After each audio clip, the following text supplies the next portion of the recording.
President Macron, I'm speaking to you regarding your government's hesitation in the ongoing European discussions concerning the designation of the Islamic Revolutionary Guards, IRGC, as a terrorist organization.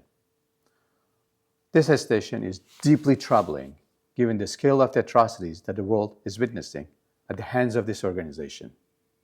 And when I say troubling, I use the word deliberately in its most measured sense.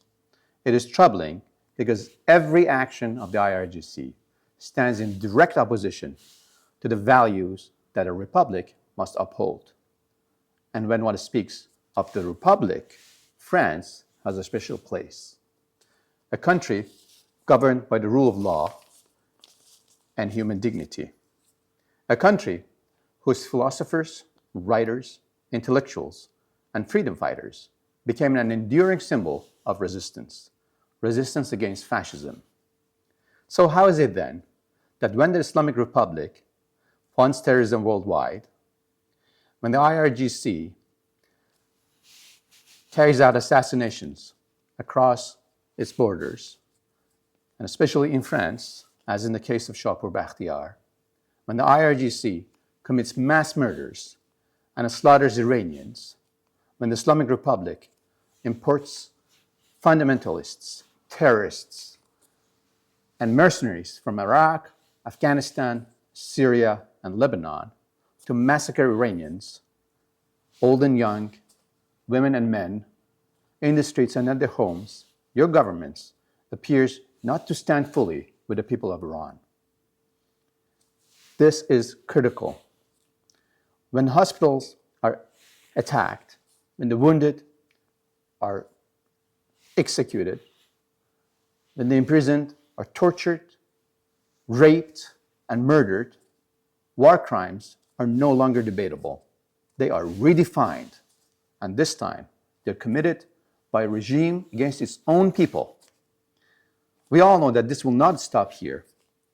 Tens to hundreds of thousands of people will be imprisoned, tortured, executed, or murdered in cold blood, as they have been for over 4.5 decades of tyrannical savagery.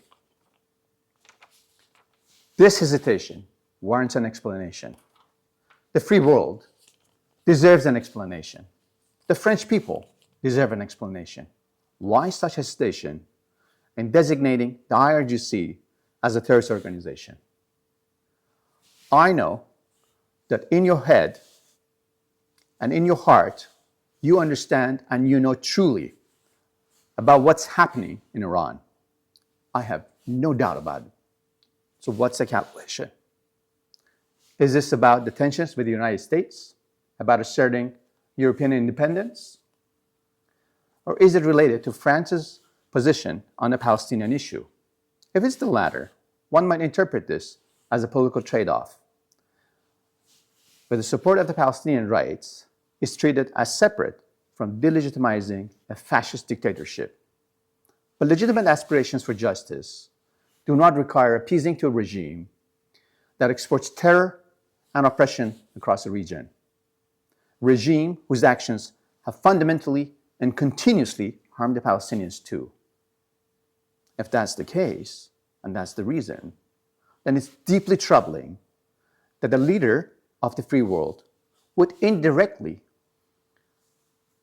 risking the alignment with one of the most brutal forms of fascism. France knows better than most that fascism is not defeated in isolation. When the Republic was betrayed from within, it was Charles de Gaulle who called on the international community to help restore France's freedom. He understood that sovereignty is not weakened by principled alliances, it is rather preserved by them. France's freedom did not come from hesitation, nor from silence. It came from moral clarity and international resolve. That history is not distant. It lives in the foundation of the Republic and the choices that France made when its future was at stake. It lives too in your own National Assembly's courageous resolution of January 29, 2025, urging France and the European Union to designate the IRGC as a terrorist organization, a call that deserves to be answered now. If this hesitation is intended to signal European independence from an increasingly unreliable ally, it may appear bold, but it's a grave miscalculation. Putin's Russia is already knocking on Europe's door, and the Islamic Republic is one of its key military suppliers, providing drones and weapons used against Ukraine. Europe is facing an energy crisis. Leverage today lies not with the friends of open societies, but in the hands of Mullah's Iran, Putin's Russia, Saudi Arabia, and Qatar, none of whom are truly aligned with Europe's future. Short-term expediency will lead to long-term decline. Make no mistake, the mullahs will fall. That's inevitable. If the international community, and especially France, stands with the Iranian people at this critical moment, a free Iran and a new Middle East can emerge. Iran is a country with 90 million people, young, highly educated, and free-spirited. A country with a strategic geography and immense potentials. When Iran rises from this darkness, Iranians will remember who stood with them. And those who stand with Iran in its rise against fascism, in a free Iran, will find not just the people who remember, but a true ally and a partner for future. The Iranian people are rising against fascism. The history is repeating itself. They're rising against fascism, against tyranny, and against terror. They're calling on the international community. They're calling on France and calling on you.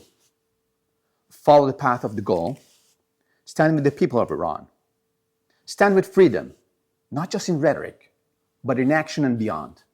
And France will be remembered, not as a hesitant observer, but as a liberator in the eyes of history. Thank you.